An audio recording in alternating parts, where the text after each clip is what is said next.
Alright, you didn't miss much. Just me cleaning that piece up and using my wiggler to center over the holes.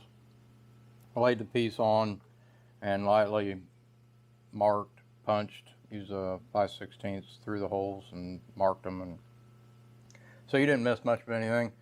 So this is the last hole. And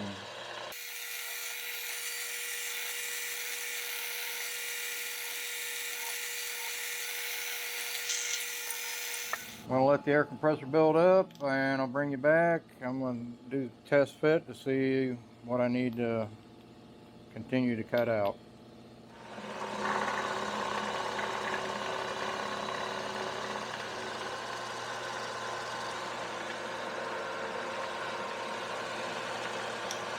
And if I cut into this one, no big deal. It's just a little clearance.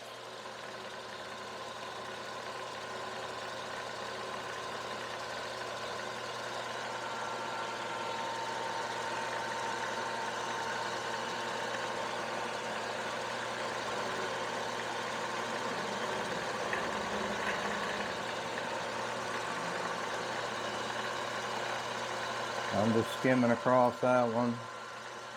It's really not interfering with anything.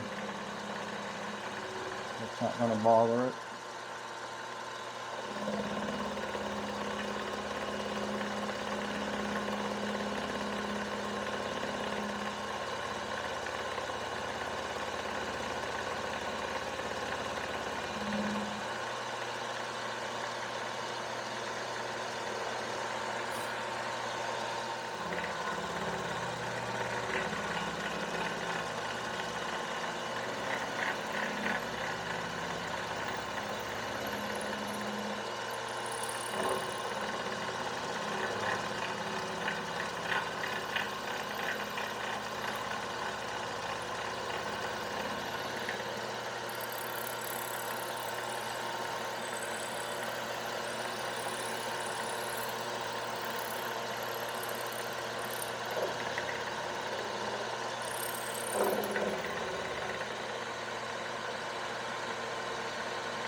I don't know if you can see what's going on there or not, but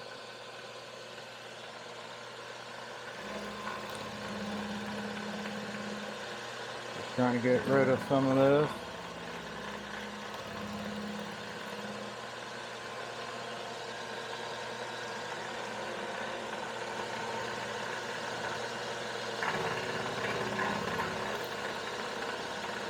I'm about 100,000ths off at a time.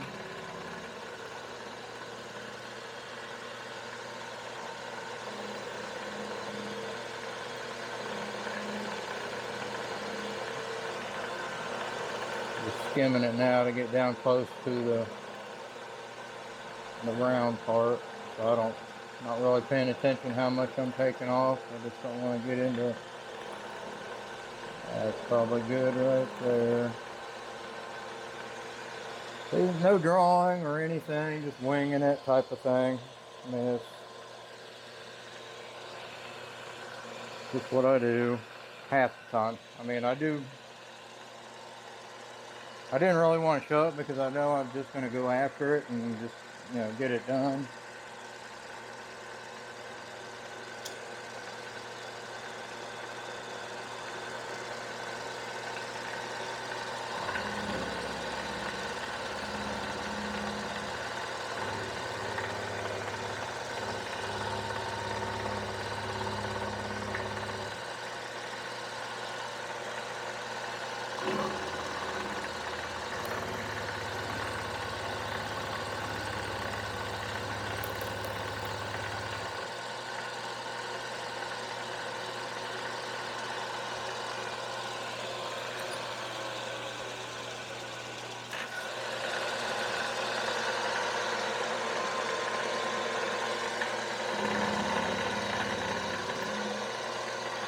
Zip across that.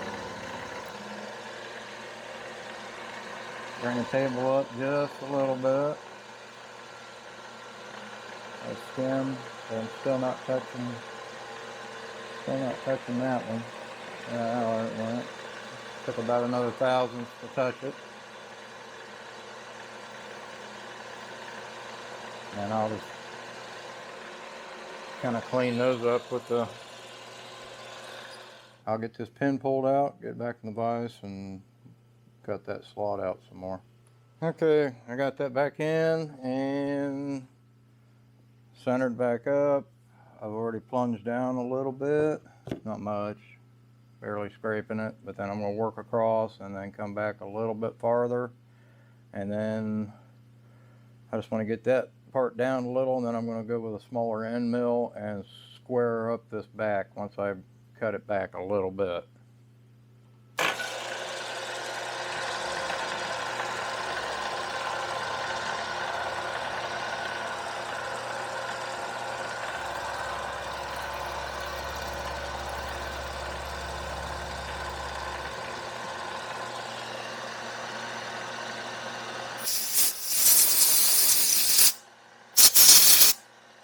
Right there, I'm just barely getting into this drilled hole.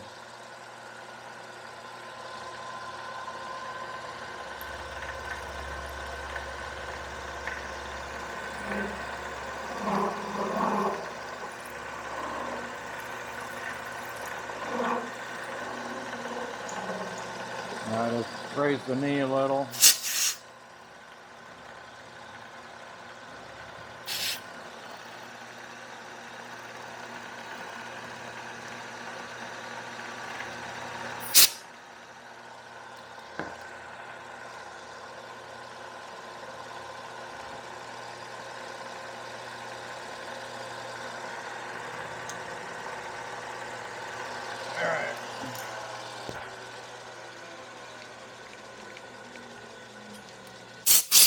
Okay, so I went over and test fed it, and everything is fine.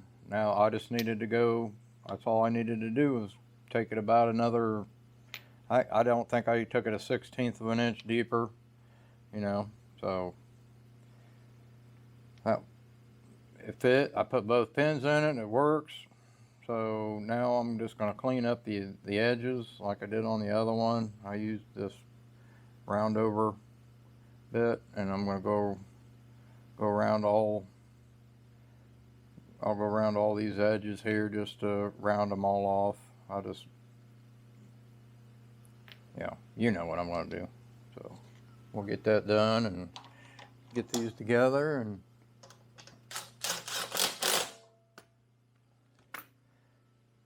then on to the next project part of this that I want to do. So I'm just sitting in there on the parallels now. Should be fine.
Okay, well, here's the first one I made that's got all the jaw marks in it. And like I said, I still need to tap that for the 3/8 pipe thread. But get some of these burrs off of here. I mean, it's getting scratched up, but I mean,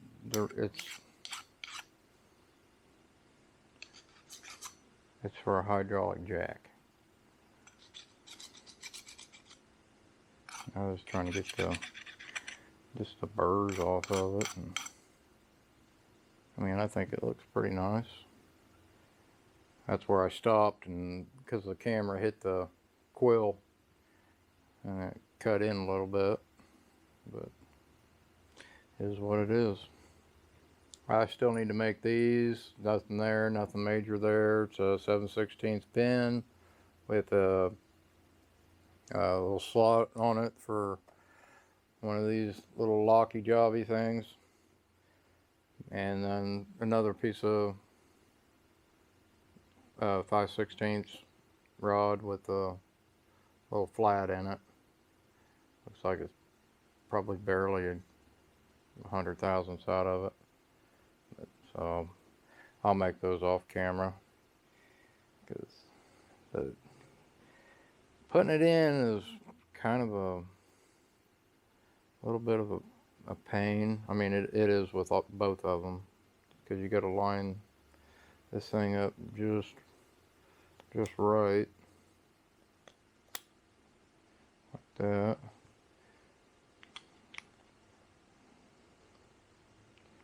And pop the pin in.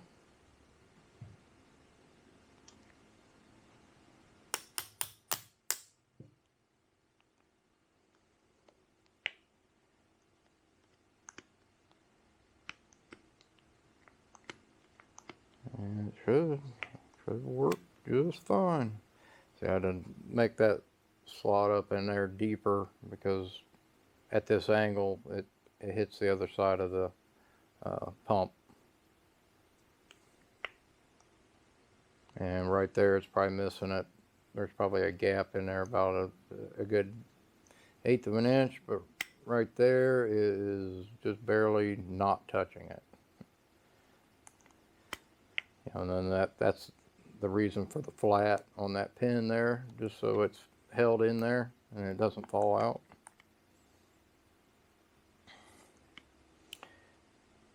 And I'm not for sure if, yeah, I think that's about all the travel it needs before an O-ring pops out.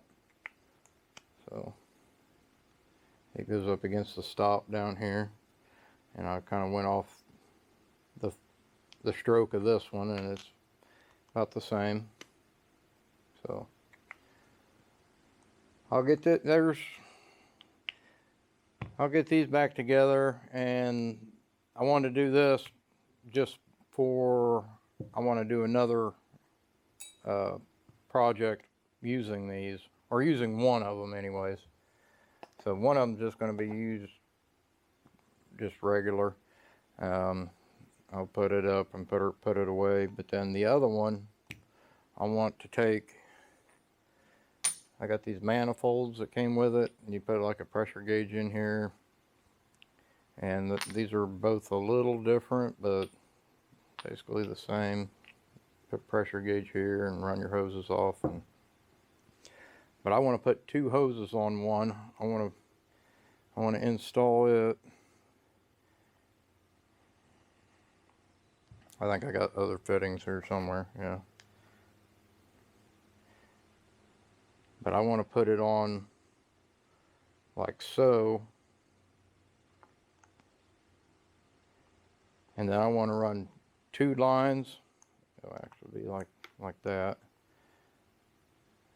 And then I'll drill a new hole in it for pressure gauge, maybe.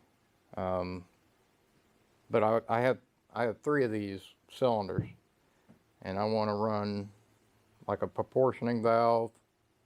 Basically, I'll probably have a hand crank valve here on each cylinder. I want to make a set of toe jacks. that way I can lift some of the machines, and then I have that drill that I have to get, and then I think putting 2 of these under something, you know, is a little better than 1 toe jack or trying to ride 2. And then running 1 pump, I can control the flow to each cylinder by trimming each one down. So I know it'll take oil, and it should have enough oil in it. Once I put oil in it and pump it, pump oil into both lines to the cylinders with them all the way down, and then basically top off the canister, I should be fine. It might drain the canister. I don't think it would take it all, because there's not really that much oil goes into these, because these only lift 2 inches, I think, maybe 3. And these are the center bore cylinders. These are really nice for, like, if you're pressing in bearings or something like that, you can put a threaded rod through it and everything, and then you can pump these, and you can put a bearing and stuff back in with them, or you can take a lot of things apart that have tight bolts, so you can get 1 bolt out, put this on, compress it, and then it'll push and then loosen other bolts. We do it with a heat exchanger at work, only the bottle jacks we use are 50 ton. So it's basically the same thing, and it has 10 threaded bars, you know, 2 about 3-inch threaded bars with big, huge nuts. And we get 2 of them off or 4 of them off, and then we put these big bottle jacks on it, put the nut behind here, and push on the, pump up the jack, and then it loosens all the rest of the bolts or the studs. And then we just start backing it off that way. It's kind of easier, you know, kind of the smarter, not harder thing, so you don't have to crank and crank and crank on a, because the heat exchanger plates, they have to be compressed quite a bit. I might throw a picture in here if you don't know what I'm talking about. They're a pain. But anyhow, yeah, that's what the video was about. Me kind of cobble making this thing. You know, I made one. It was pretty close. I mean, it fits. Actually, they fit about the same. I did screw up right there though with the put the bigger end mill. I put the 5/8 end mill in instead of the 1/2 inch end mill, but it'll still work. So there it is. All right, guys. Thanks for watching. If you made it this far, thank you very much. Maybe hit the thumbs up, leave a comment if you would, and hit that subscribe button and ring that bell for me. I'm getting close to 1,000 subs, and I think I'm gonna do a pretty good giveaway. I already got some stuff for it, but I'm gonna wait and see what happens. Hey, we'll see you in the next video, guys. Later.